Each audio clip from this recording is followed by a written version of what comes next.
You already own it. $2 at the hardware store. A blue and green box that sat in American cupboards for over 130 years. And the bugs eating your tomatoes, the ants in your pantry, the powdery mildew creeping across your squash leaves, they have almost no defense against it. Today I'm giving you 9 ways gardeners have used plain old borax for generations. The 9th one is the rarest. Most gardeners have never heard it spoken out loud, and it's the entire reason I made this video. Stay with me. Drop your state or country and your gardening zone in the comments. Tell me what pest is winning the war in your garden this year. Fire ants, slugs, squash bugs, tell me. Let's get into it. Use 1. The ant colony killer. Borax doesn't kill ants on contact, and that's exactly why it works. I remember standing at the kitchen counter as a kid, watching my grandmother mix a little white powder into warm sugar water in an old jelly jar. Ants had found the bread box that morning. By the next day, the trail was completely gone. She never reached for a spray can. She reached for a box that had been under the sink longer than I had been alive. The worker tastes the sweet bait, carries it back, feeds the queen and the brood, and the colony collapses from the inside out. Mix 1 teaspoon of borax into 1 cup of warm water with half a cup of sugar. Stir until clear.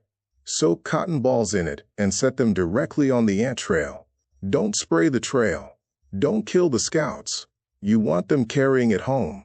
Research from the University of California has found that a low concentration, around 1%, is what actually works through the whole colony, including the queen. Full collapse usually takes anywhere from a few days to a couple of weeks, depending on the size of the nest.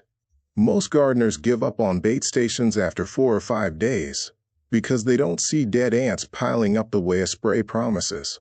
That patience is exactly what makes this work. A spray gives you a dramatic kill you can watch happen.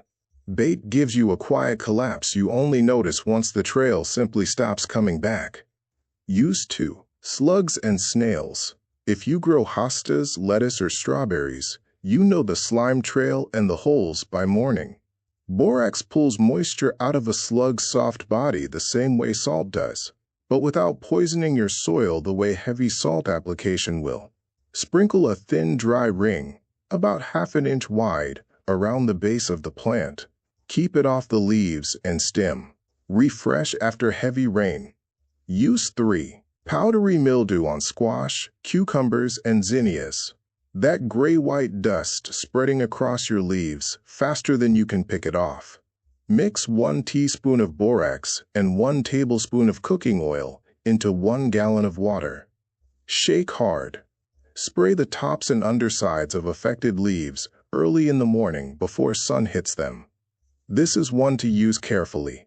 Boron can scorch leaves at the wrong concentration, so don't go stronger than this dilution, and stop if you see any yellowing after the first application.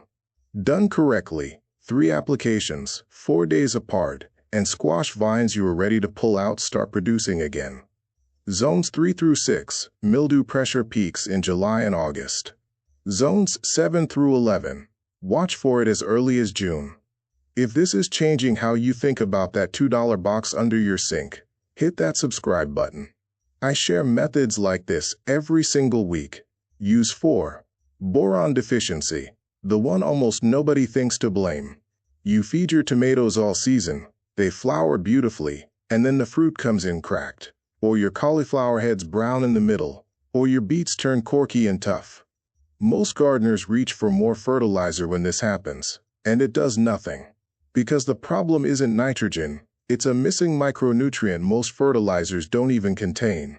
Borax is pure boron, and tomatoes, apples, beets, carrots, cauliflower, and broccoli all need a trace of it to set fruit properly. 1 level tablespoon dissolved in 1 gallon of water, sprayed evenly over 1,000 square feet of garden, once a year in spring. And here's the warning that matters most in this entire video. Do not double that dose. Boron works in whispers and turns toxic in shouts, and this is the one use on this list where more is never better. It's actively dangerous to your soil. If you've never tested your soil and you're tempted to skip straight to spraying because your beets looked corky last year too, hold off. A $5 soil test will tell you in a week whether boron is actually missing, instead of you guessing and risking the one mistake on this list that's hardest to undo. Use 5. Carpenter ants and termites, quietly eating your fence posts and porch beams from the inside while you never see a single sign of it until the wood gives way. Mix borax with warm water until it stops dissolving, roughly 1 part borax to 8 parts water. Brush or spray it onto bare, unpainted wood. When a termite or carpenter ant chews through that wood, the borax destroys the gut bacteria they need to digest cellulose, and they starve in their own tunnels. One treatment lasts for years, as long as the wood stays out of driving rain, and it costs you pennies compared to a $60 bottle of the same chemical with a fancier label. Use 6. Crabgrass and dandelions taking over your driveway cracks and sidewalk seams, the kind of weed that comes back within a week no matter how many times you pull it. Keep borax far away from anything green you want to keep, and away from soil near your garden beds entirely, since boron lingers in soil far longer than most weed killers and can travel further than you'd expect. But in cracks where nothing should grow at all, far from any bed or lawn edge, dissolve 1 1/4 cups of borax in 1 gallon of warm water and pour it directly into the crack on a dry, sunny day. No $40 jug, no gloves, no mask, just a watering can, and those weeds are gone within a week and stay gone for the season. Subscribe and turn on notifications. There's more sitting in your cupboard that you're not using yet, and I'm not done going through it. Use 7.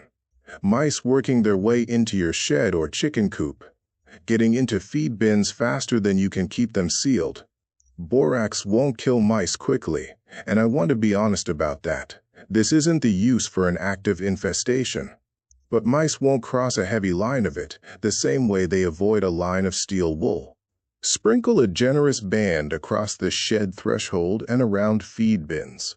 The powder gets on their feet, they groom it off, and they decide your shed isn't worth the trouble before they ever get inside. Use 8. Mold creeping across cellar walls and north-facing siding where the sun never reaches long enough to dry it out on its own. Mix 1 cup of borax into 1 quart of hot water. Scrub it into the affected area with a stiff brush and leave it. Don't rinse it off. The borax keeps drying out the spores for weeks afterward, long after a one-time bleach scrub would have stopped working. Now, the 9th use, the one I promised at the start. This is for fire ants, the mound builders that turn a backyard into a minefield every summer across the South. Garden centers sell mound treatments running $15 to $20 a bag, and most only knock back the visible workers while the queen sits untouched 3 feet underground. Here's the alternative almost nobody talks about. Mix 1 cup of borax into 2 gallons of warm water until fully dissolved. In the early morning while the colony is still near the surface, slowly pour the entire mixture directly into the center of the mound. Don't disturb the mound first. A disturbed colony moves the queen deeper before the solution ever reaches her. The workers carry the contaminated water down into the tunnels as they try to repair the damage, and it reaches the brood chamber over the following days. 1 treated mound, repeated once after a week if you still see activity, and a $15 bag of mound killer just got replaced by a box that cost $2. Zones 7 through 11, where fire ants are most established. This works best in early spring before mounds reach full size for the season. If you wait until the heat of midsummer, the colony has usually already split into satellite mounds nearby, and you'll be treating 1 nest, while 2 or 3 others quietly take its place. If that fire ant trick just solved a problem you've been fighting for years, subscribe. Quick note before we wrap up, that stronger warning label on the box isn't new chemistry. It's a 2010 European labeling rule that American manufacturers often print here too. The powder itself hasn't changed. Just keep it away from kids and pets, follow the doses I gave you, and you're covered. 9 uses for a $2 box that gardeners leaned on long before the spray aisle existed. You didn't lose this knowledge by accident.